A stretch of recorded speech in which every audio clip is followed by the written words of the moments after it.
സിനിമയുടേതായ കുറച്ച് പരിമിതികളുണ്ടല്ലോ.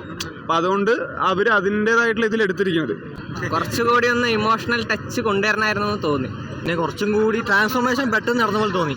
അത് മൂവീൻ്റെ അതിൻ്റെ പരിമിതി കൊണ്ടായിരിക്കാം മേ ബി. അതുകൊണ്ട്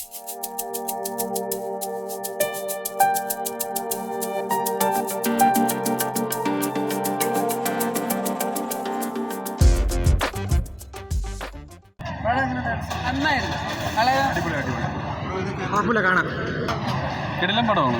ബ്ലസ്സിൻ്റെ മാസ്റ്റർ പീസ് എന്നേ പറയാം.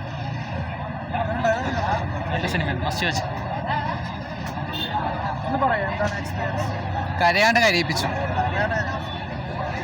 ഉഗ്രൻ അടിപൊളി പടം. എന്തായിരുന്നു? അതെ അടിപൊളി പടം, സൂപ്പർ.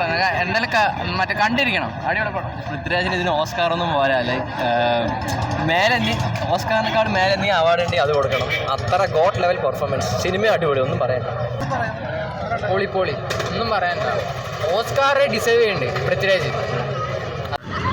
അടിപൊളി പടം, ഒരു രക്ഷയില്ല. പൃഥ്വിരാജിൻ്റെ എന്താ പറയുക, വിനോദനല്ല, നല്ല പെർഫോമൻസ്. സ്റ്റോറി അറിയാം, പക്ഷെ നമ്മൾ ബുക്ക്, എനിക്ക് എൻ്റെ ഒരു പേഴ്സണൽ ഒപ്പീനിയനിൽ ബുക്ക് വായിക്കാതെ പോകുന്നതായിരിക്കും കുറച്ചുകൂടി ബെറ്റർ. കാരണം ഈ സിനിമയുടേതായ കുറച്ച് പരിമിതികളുണ്ടല്ലോ. അപ്പം അതുകൊണ്ട് അവർ അതിൻ്റെതായിട്ടുള്ള ഇതിൽ എടുത്തിരിക്കുന്നത്. എക്സാക്റ്റ് ബുക്ക് എന്ന് പറയാൻ പറ്റില്ല, ഒരുപാട് വൈഡായിട്ട് പോയിട്ടില്ല. കാരണം സിനിമ ഇത്ര മണിക്കൂറിന് തീർക്കണം എന്നുള്ളതുകൊണ്ട് അതിൻ്റെതായ ഒരു ഇതുണ്ട്. ഒരു രക്ഷയില്ല, ഗംഭീരം. അതുപോലെ ആ ചെക്കൻ്റെ പേരെന്തായിരുന്നു, ഗോകുലാണോ? പൃഥ്വിരാജിനെക്കാട്ട് കുറച്ചുകൂടി നന്നായിട്ട് അവൻ പെർഫോം ചെയ്തിട്ടുണ്ട്. അടിപൊളി പടം, ഒരു രക്ഷയില്ല. നല്ല സിനിമ. കുറച്ചുകൂടി ഒന്ന് ഇമോഷണൽ ടച്ച് കൊണ്ടുവരണമായിരുന്നു എന്ന് തോന്നി. അങ്ങനെ തോന്നുന്നുണ്ട്. അല്ല, പക്ഷെ നമ്മൾ ബുക്ക് വായിച്ചിട്ടും ഇതും വെച്ച് നോക്കുമ്പോൾ ഇത്തിരി കൂടി ഒന്ന് കൊണ്ടുവരണം തോന്നി. എനിക്ക് അടിപൊളിയായിട്ടുണ്ടായിരുന്നു, സെറ്റായിട്ടുണ്ടായിരുന്നു, ടോട്ടലി ഗംഭീരം. കൊള്ളാം. പൃഥ്വിരാജിൻ്റെ തന്നെ അഭിനയം. പിന്നെ കുറച്ചും കൂടി ട്രാൻസ്ഫോർമേഷൻ പെട്ടെന്ന് നടന്ന പോലെ തോന്നി. അതിൻ്റെ ഒരു ഇതുണ്ട്. അവൻ്റെ ട്രാൻസ്ഫോർമേഷൻ ഒക്കെ ഉണ്ടല്ലോ, അത് പെട്ടെന്ന് കൊണ്ടുവന്ന പോലെ തോന്നി. പിന്നെ സെക്കൻഡ് ഹാഫ് കുഴപ്പമില്ലായിരുന്നു, സെക്കൻഡ് ഹാഫ് സെറ്റായിരുന്നു.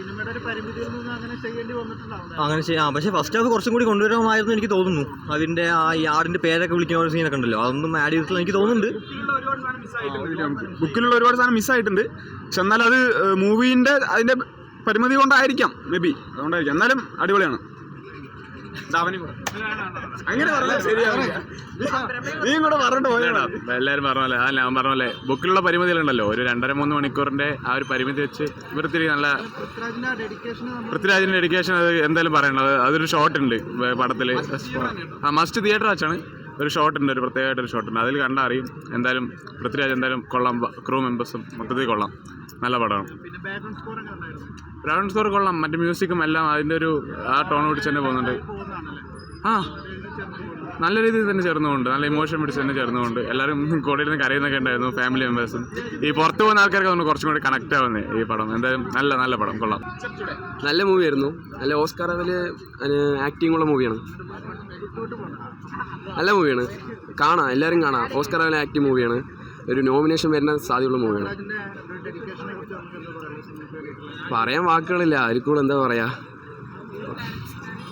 മലയാള മൂവിയിലും ഇന്ത്യൻ മൂവീസിൽ ഫസ്റ്റ് ടൈമാണ് ഇങ്ങനെ ഒരു മൂവി കാണുന്നത്. ട്രാൻസ്ഫോർമേഷനും എല്ലാം വെച്ച് നോക്കുമ്പോൾ ഹെവി, ഒന്നും പറയാനില്ല.